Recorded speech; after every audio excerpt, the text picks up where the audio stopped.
Olá, muito boa tarde. Agora meio-dia, o Jornal da Assembleia está no ar. Veja os destaques desta segunda-feira, dia 14 de julho. Mesmo em recesso, deputados da CPI dos pedágios voltam a se reunir hoje na Assembleia. O Jornal da Assembleia apresenta a partir de hoje uma série de 4 reportagens sobre cuidados paliativos. Hoje você vai conhecer o trabalho de pessoas especiais que cuidam de doentes graves ou em estado terminal. Agora, no Jornal da Assembleia. Pois é, e apesar do recesso, os deputados da CPI dos pedágios voltam a se reunir hoje aqui na Assembleia Legislativa. Quem tem as informações ao vivo agora é o repórter Jeremias Gomes. Jeremias. Boa tarde, Sérgio. Boa tarde a você que nos acompanha. Esta CPI foi criada para investigar se os valores das tarifas de pedágios cobrados nas rodovias paulistas pelas concessionárias estão de acordo com a lei de concessões e também com os critérios definidos nas licitações. Hoje, a expectativa é ouvir representantes das concessionárias logo mais a partir das 3 da tarde aqui no plenário Tiradentes. O foco desta CPI são os termos aditivos firmados em 2006 pelas concessionárias com o governo do estado de São Paulo. Segundo a Artesp, que é a agência reguladora das rodovias do transporte no estado de São Paulo, esses termos aditivos, por um erro de metodologia, teriam feito com que as concessionárias oferissem indevidamente mais de 2 bilhões de reais. O governo do estado de São Paulo entrou com uma ação contra as concessionárias para reaver este valor. Bem, a CPI hoje vai ouvir estas concessionárias que trarão seus documentos e serão ouvidos aqui pelos deputados. Parte da última reunião, que foi feita na segunda-feira passada, foi secreta, justamente para que os parlamentares analisassem esses documentos desse processo que corre em segredo de justiça do governo do estado contra as concessionárias. Nós vamos acompanhar. Raquel.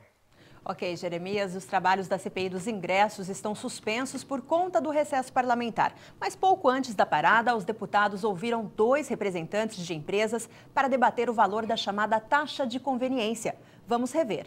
A Comissão Parlamentar de Inquérito, que investiga irregularidades na compra e venda de ingressos para eventos culturais, musicais, esportivos, teatro e lazer em São Paulo, recebeu representantes das empresas Ingresso.com e T4F.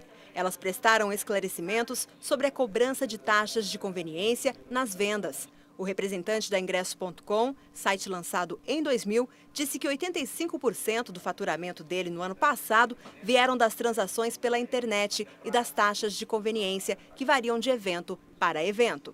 A gente cobra 15% de teatro e um valor fixo para cinema, por ingresso. R$20, a gente cobra 3 de taxa de conveniência, o exibidor ele recebe os R$20 como se fosse em dinheiro, tá?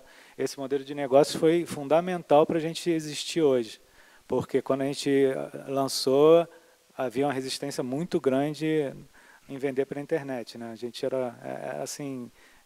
as pessoas tinham muito medo, né? Os clientes, os exibidores.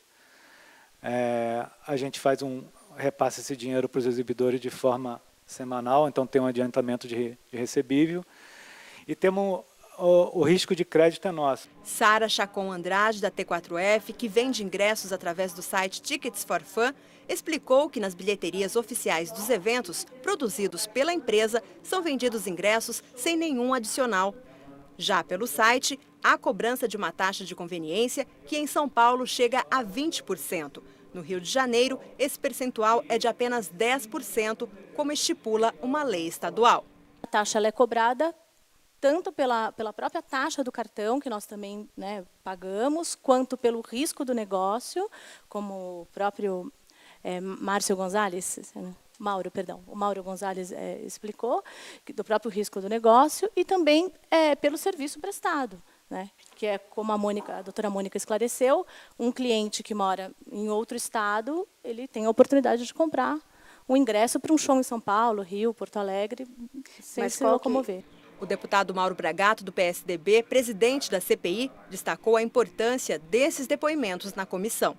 Muita coisa foi esclarecida, né, e nos remete a um debate interno na comissão sobre a busca de uma normatização de tudo isso, né? Acredito que essa discussão que há em Brasília, como que houve no Rio de Janeiro, pode nos auxiliar e nos remeter a um novo caminho aqui em São Paulo. Isso foi bastante positivo e a cada reunião nós estamos tendo informações que estão enriquecendo o trabalho dessa CPI. Vamos a informações do trânsito em São Paulo. Imagens ao vivo da Avenida 9 de Julho, na zona sul da capital. Trânsito um pouco mais intenso, né? Um pouco mais complicado aí para o motorista que segue no sentido centro e um pouco mais tranquilo, com melhor fluidez para o motorista que segue no sentido bairro. A temperatura começa a subir hoje em São Paulo, a máxima não passa dos 22 graus na capital. Vamos ver como fica no interior do estado. Em Campinas, o dia começa a esquentar, os termômetros chegam a 23 graus. Em São José dos Campos, a máxima é de 22 graus. Em Sorocaba, a temperatura sobe, chega aos 23 graus. Em Ribeirão Preto, o tempo fica mais quente, máxima de 26 graus.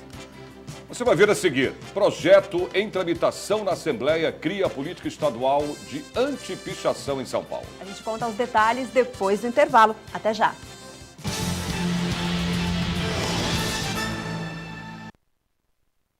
Não importa qual seja a temperatura ou época do ano, quando falamos de proteção solar, é preciso cuidado com a pele. A exposição ao sol forte pode causar envelhecimento precoce, queimaduras e o mais grave, o câncer de pele. Segundo dados da Sociedade Brasileira de Dermatologia, cerca de 90% das lesões que causam este tipo de câncer localizam-se em áreas do corpo que ficam expostas. Aqui no Brasil, são registrados mais de 100 mil casos de câncer de pele todos os anos. Por isso, além do uso do protetor, evite tomar sol entre 10 da manhã e 4 da tarde. Mesmo em dias nublados, não esqueça do filtro solar, além de se proteger com bonés, chapéus e óculos escuros. E para manter a pele saudável e bonita no verão, beba bastante líquido, além de, claro, passar protetor solar a cada 2 horas e com o fator de proteção superior a 15.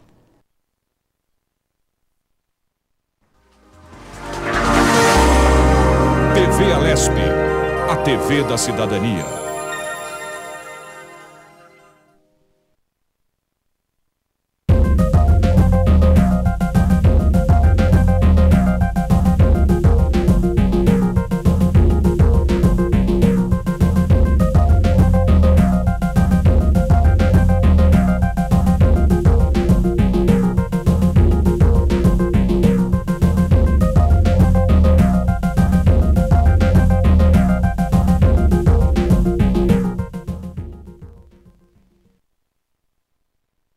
Menos de 2% da população brasileira tem o hábito de doar sangue, número bem abaixo do recomendado pela Organização Mundial da Saúde, que fica entre 3,5% e 5% da população.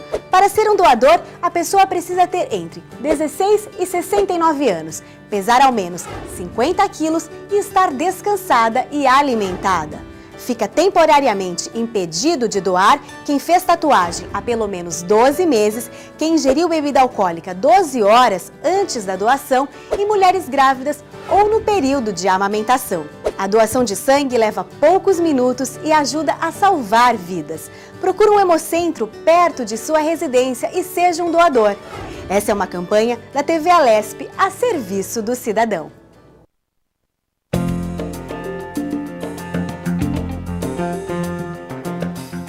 Ao ser eleito pelo voto popular, o deputado estadual assume um mandato de 4 anos. Nesse período, participa de sessões plenárias e dos trabalhos das comissões. Também atende eleitores, encaminha seus pedidos às secretarias do Estado e apresenta em plenário os assuntos de interesse do segmento social ou da região que o elegeu. Faz parte do trabalho do deputado ouvir a opinião dos grupos organizados que reivindicam a colocação de temas específicos em pauta. Para isso, recebe em seu gabinete trabalhadores, dirigentes sindicais, lideranças de várias comunidades e entidades representativas. Cabe também ao parlamentar da Assembleia atuar na fiscalização contábil, financeira, orçamentária, operacional e patrimonial do Estado.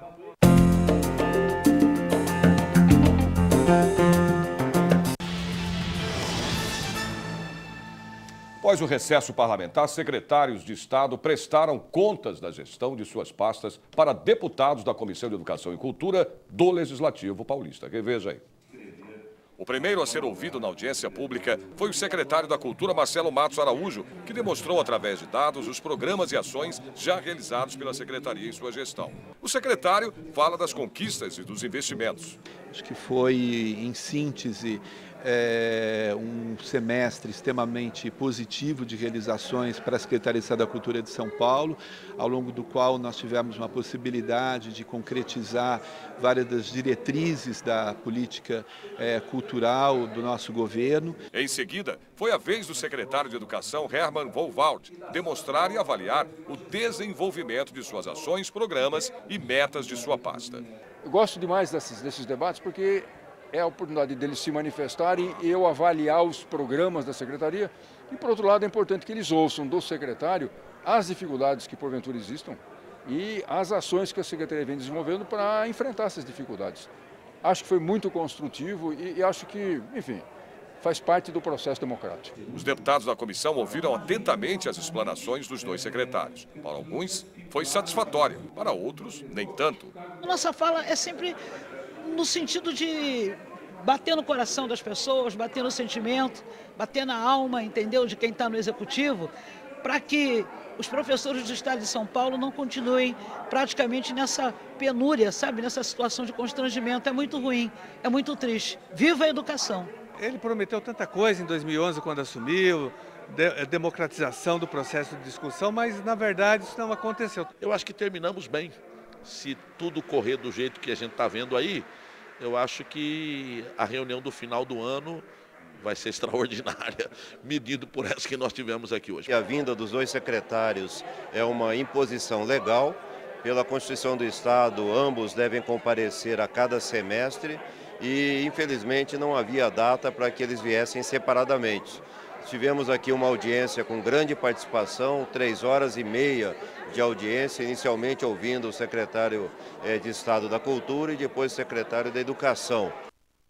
E o Brasil comemorou ontem, dia 13, os 24 anos do Estatuto da Criança e do Adolescente, o ECA. A repórter Viviane Cesarino está lá na Fundação Abrinq de São Paulo. Boa tarde, Viviane. Quais foram os principais avanços nessa lei de proteção das crianças e dos adolescentes? Olha só, foram muitos os avanços, viu? Boa tarde para vocês aí no estúdio, boa tarde a todos. O primeiro deles é o funcionamento, a criação dos conselhos de direito das crianças e dos adolescentes que já existem em quase todas as cidades do país. A redução da mortalidade infantil e também dos casos de trabalho, infantil das crianças e dos adolescentes, fora a questão dos direitos, assegurados por conta do ECA, direito à saúde, direito à educação e ao principal que a gente precisa ter nessa infância, que é o direito de brincar. Sobre brincadeira, a Fundação Abrinq entende muito, Conta pra gente, Denise Cesário, que é gerente da Fundação Abrinq, de que forma vocês contribuem para o cumprimento do ECA, que completa agora 24 anos. Boa tarde. Boa tarde. Bem, nós trabalhamos com todos os aspectos do direito. O Estatuto da Criança e do Adolescente, ele trata do que nós chamamos de direitos fundamentais, que é o direito à vida, direito à educação, direito ao lazer, direito ao esporte, direito ao processo para acesso ao mercado de trabalho, ou seja, ao processo da profissionalização. Então, ele vai tratar do que nós chamamos de direitos fundamentais. E ele também trata dos aspectos da violação destes direitos. E aí, por isso, que nós temos, então, dentro do sistema de garantia de direitos, previsto a instalação dos conselhos municipais de direitos da criança e do adolescente e os conselhos tutelares, órgãos que são responsáveis tanto pela formulação das políticas como pela fiscalização destas políticas. Então, aqui nós temos, quando se trata do desafio, de tratarmos dos desafios, nós temos um desafio que é, de fato, ter uma atuação efetiva destes conselhos, tanto no que diz respeito aos conselhos municipais de direito, quanto especialmente dos conselhos tutelares, que é o órgão que protege a criança e o adolescente, né? E tratando desse aspecto, a Fundação ela vai trabalhar então com todos esses direitos fundamentais: direito à educação, direito à saúde e à vida, direito a ser protegido. Então, nós trabalhamos combatendo o trabalho infantil, combatendo as distintas formas de violência contra a criança e contra o adolescente, e trabalhamos especialmente para a implementação das políticas públicas voltadas a crianças e adolescentes. Muito obrigada pela sua entrevista. E a gente já falou dos avanços, né? Mas daqui a pouquinho a gente vai voltar a falar ao vivo aqui com a gerente da Fundação Abrim, que a gente vai falar quais são os desafios que o ECA ainda tem para enfrentar, porque ainda são muitos, viu? Raquel. Ok, Viviane, até daqui a pouco. E vamos a mais informações do trânsito em São Paulo. Você vê aí imagens ao vivo da Avenida Moreira Guimarães, que faz parte do corredor Norte-Sul. É a principal ligação do centro da capital ao aeroporto de Congonhas. O trânsito é bastante intenso nos dois sentidos, mas fluindo normalmente. O motorista não encontra pontos de parada. Veja como fica o tempo agora, à tarde no interior e também no litoral do estado. Em Santos, a temperatura começa a se elevar, máxima chega aos 25 graus. Em São José do Rio Preto, o sol aparece entre muitas nuvens, 26 graus. Em Mogi das Cruzes, os termômetros não passam de 23 graus. Em Piracicaba, a temperatura máxima deve chegar aos 24 graus.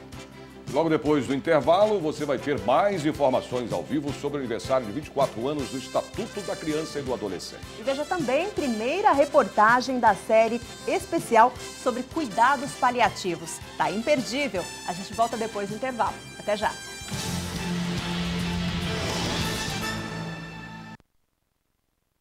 A prática de exercício físico aumenta a qualidade de vida e estimula a saúde. Pessoas com o hábito de se exercitar diminuem o risco de doenças vasculares, ganham massa muscular e estimulam o emagrecimento. Quem pretende levar uma vida mais saudável pode começar com exercícios ao ar livre, em parques, praças e centros esportivos. O ideal é aproveitar os momentos mais frescos do dia, antes das 9 e depois das 5 da tarde, evitando o calor. Use roupas leves e fique de olho também para evitar a desidratação, bebendo bastante água. O importante é contar com a orientação de um profissional adequado e ficar atento aos limites do próprio corpo para evitar lesões.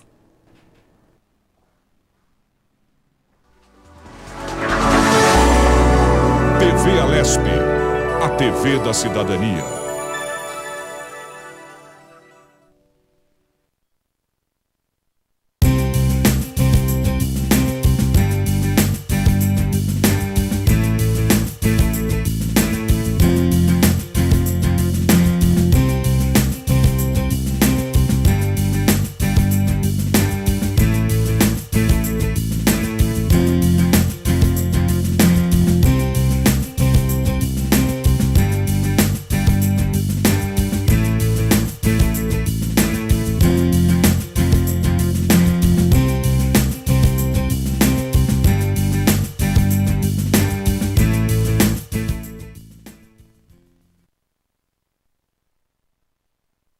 O consumo pessoal de água no Brasil fica próximo do dobro recomendado pela ONU.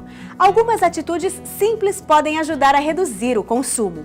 Evite banhos longos, feche a torneira enquanto escova os dentes e não jogue lixo no vaso sanitário. Na cozinha, enxague de uma só vez pratos e panelas. Para lavar o carro ou a calçada, não utilize mangueira. Usar um pano e baldes com água pode reduzir bastante o desperdício nestes casos. E procure usar a máquina de lavar roupas no máximo 3 vezes por semana. Desperdiçar água é jogar fora um precioso recurso natural e também um gasto desnecessário nas contas da casa. Essa é uma campanha da TV Alesp a serviço do cidadão.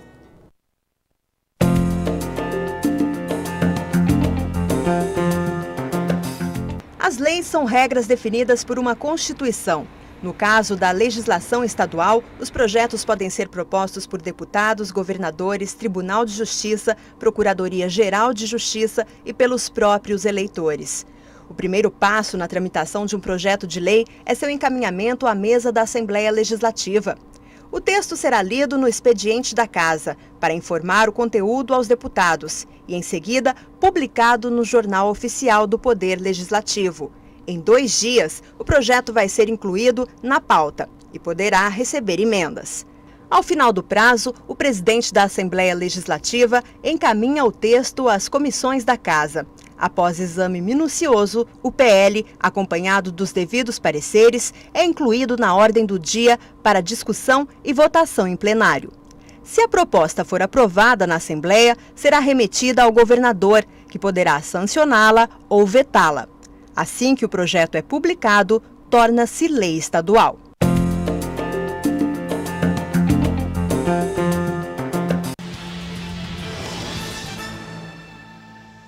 Vamos voltar a falar ao vivo com a repórter Viviane Cesarino, que está lá na Fundação Abrinq para falar do aniversário de 24 anos do Estatuto da Criança e do Adolescente. Viviane, quais os problemas mais comuns enfrentados pelos menores amparados pelo Estatuto?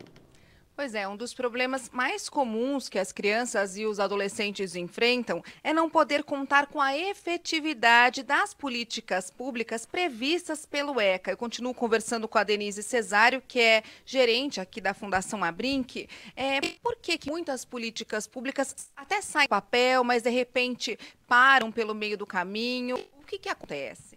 Bom, quando a gente fala em política pública, é necessário, primeiro, que haja um investimento adequado para os desafios que municípios, estados e a União apresentam, né? Segundo, que é necessário uma continuidade no desenvolvimento da política. Infelizmente, no Brasil, o que a gente percebe é a interrupção da política, né? Então, a política ela precisa ser uma política de Estado e não uma política partidária ou daquela gestão específica. Então, é necessário que haja uma continuidade dessa política no sentido de vencer os desafios. Então, no que diz respeito à legislação da criança e do adolescente, o Brasil tem uma legislação maravilhosa, né?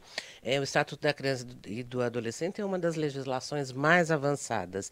E ela traz, de fato, um sistema que, se nós tivermos um investimento adequado e tivermos, de fato, a implementação desta política e o controle da implementação desta política, nós, de fato, conseguimos assegurar todos os direitos e proteger as crianças e os adolescentes do nosso país, né? Então, este é um desafio que cabe a todos nós. A sociedade brasileira precisa participar, precisa cobrar dos seus gestores, de fato, a implementação efetiva destas políticas. Então, no momento das eleições é um bom momento para que a gente olhe para o programa deste gestor e verifique se esse gestor vai, de fato, priorizar a criança e o adolescente na sua gestão. Muito obrigada novamente pela sua entrevista. E a gente volta aí com o estúdio lembrando o que ela acabou de falar para a gente, o que a Denise acabou de falar para a gente, que todos nós somos responsáveis pelo cumprimento do ECA, o Estatuto da Criança e do Adolescente. Sérgio?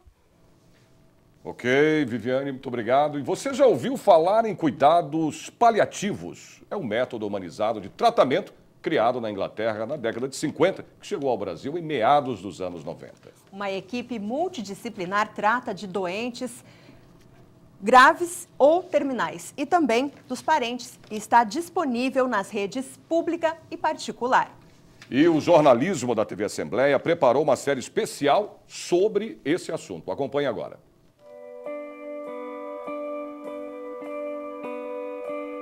A morte sempre foi um assunto evitado, um tabu entre os brasileiros. Não é fácil lidar ou falar sobre isso, mas é importante lembrar que a morte, sim, faz parte da vida. Uma especialidade na medicina aborda essa questão e nos mostra uma outra forma de encarar essa etapa final. Começamos a assistir uma discussão sobre o assunto, principalmente quando tomamos consciência de que é possível morrer com dignidade, sem dor e com uma atenção especial. Estamos falando em cuidados paliativos. Esse hospital aqui na capital abriu em 2004, mas foi em 2006 que decidiu se dedicar integralmente a essa especialidade. O primeiro desafio foi achar uma equipe, formar uma equipe, capacitar. Os princípios do cuidado paliativo são... não existe dor que não pode ser curada. E entender o ser humano como um ser multidimensional, né? O ser humano é muito mais que um ser biológico, que um ser... Ele é um ser espiritual, ele é um ser social, ele é um ser político. Então, resgatar... Porque, às vezes, e cuidar desse paciente e seus familiares. Com 70 leitos, conta com 230 profissionais e já atendeu mais de 1.000 pacientes. Pelo prognóstico de cada um, poderíamos dizer que não é um ambiente nada agradável, mas muito pelo contrário.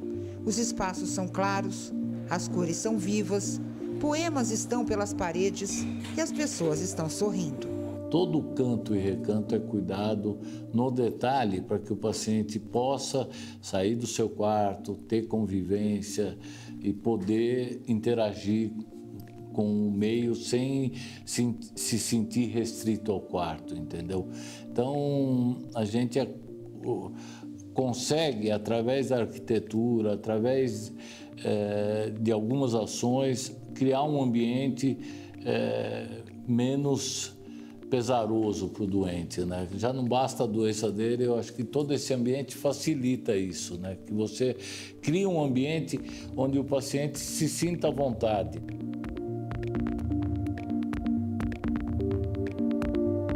A média de tempo de permanência do paciente varia de 1 semana a 4 anos. São pacientes com doenças crônicas, oncológicas, acidentes vasculares, doenças neurológicas ou em situações nas quais a vida está por um fio. Mas esse tipo de atendimento tem uma realidade: a falta de formação de profissionais. Afinal, os que escolhem a área médica se dedicam a salvar vidas. Os que escolheram a especialidade de cuidados paliativos encaram a vida e a morte de forma diferente. A morte faz parte da vida, né? Não é fácil, a gente acaba se envolvendo, falar que a gente não vai se envolver é mentira, acho que faz parte do ser humano. Mas a gente saber que a gente está fazendo tudo o que é possível, né? E dentro do nosso trabalho, poder promover o maior conforto que esse paciente necessita e aquilo que a gente fala em cuidados paliativos, não é aumentar o tempo de vida, é dar qualidade aos dias que restam para esse paciente. No início era um pouco mais difícil, a gente se apega, o nosso paciente tem uma internação longa, isso favorece o vínculo, com o vínculo você se apega um pouco. Hoje a gente estuda no hospital, a gente faz um curso de especialização sobre cuidados paliativos aqui dentro do hospital mesmo, e a gente trabalha com isso. E o nosso lema, a nossa filosofia é que a morte é a parte da vida, então viver até a morte. A gente, tendo contato com esses pacientes que estão aí em fase final de vida, e você escutando o que eles têm para nos contar, sua história de vida, eles mesmos nos mostram que não é uma hora, esse momento, né, essa fase final de vida, para eles é menos traumático do que a gente pensa que poderia ser.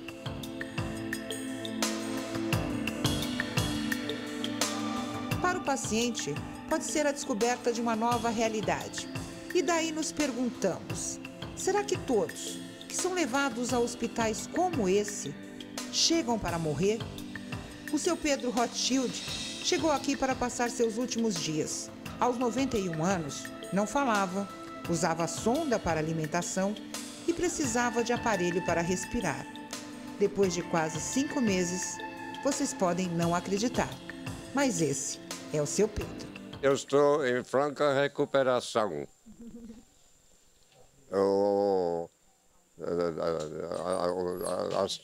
As tentativas que programei para poder voltar para casa, sair do hospital, estão dando resultado. Foi a fonoaudióloga Andréa Brito que fez o seu Pedro voltar a falar.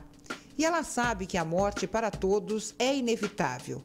Mas será que o seu Pedro não vai ter um final de vida mais feliz? A proposta terapêutica com ele era uma, né?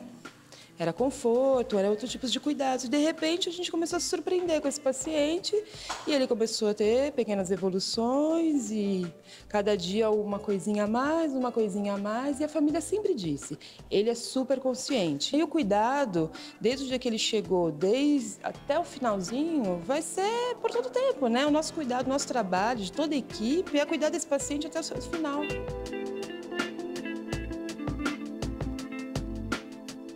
É isso que muitos familiares desejam, que seus entes queridos passem essa fase sem sofrimento físico ou psicológico, sem ter que aguentar tratamentos que de nada valerão, que somente vão causar ainda mais dor e menos qualidade de vida. Valéria, a nora da dona Dolores, foi diagnosticada com um câncer no cérebro no final de 2013. A família só quer agora que dentro dessa realidade ela seja bem assistida. Dentro do inevitável, no caso, né, ela está muito bem assistida, muito bem assistida. Todos aqui são maravilhosos, desde as enfermeiras são muito humanas, sabe? Isso que a gente está sentindo.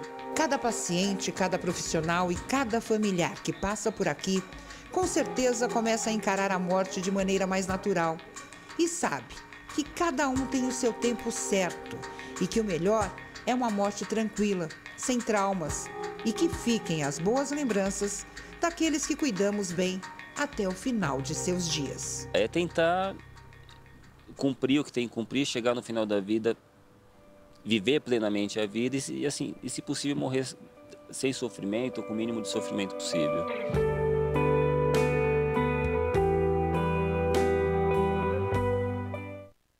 Pois é, procurar, né, dar qualidade de vida para essas pessoas. E amanhã você vai ver que o Hospital das Clínicas aqui de São Paulo mantém uma equipe especializada em cuidados paliativos. Vamos a mais informações do trânsito em São Paulo. Você vê aí imagens ao vivo da Avenida Santos Dumont, na região central da capital, que também faz parte do corredor norte-sul. Trânsito intenso, tanto para o motorista que segue no sentido centro, como também para o motorista que segue para a zona norte da capital. Mas o motorista só para mesmo nos semáforos. A temperatura começa a se elevar em boa parte do estado nesta segunda-feira. Em Franca, tarde de tempo encoberto e quente. Os termômetros chegam aos 24 graus. Em Bauru, a temperatura se eleva, máxima de 27 graus. Em Limeira, a temperatura máxima não passa de 24 graus. Em Marília, os termômetros ficam na marca dos 25 graus. O Jornal da Assembleia termina aqui. Nós voltamos amanhã, a partir do meio-dia. Parabéns à cidade de Campinas, que faz aniversário hoje. Uma boa tarde para você. Boa tarde e até amanhã.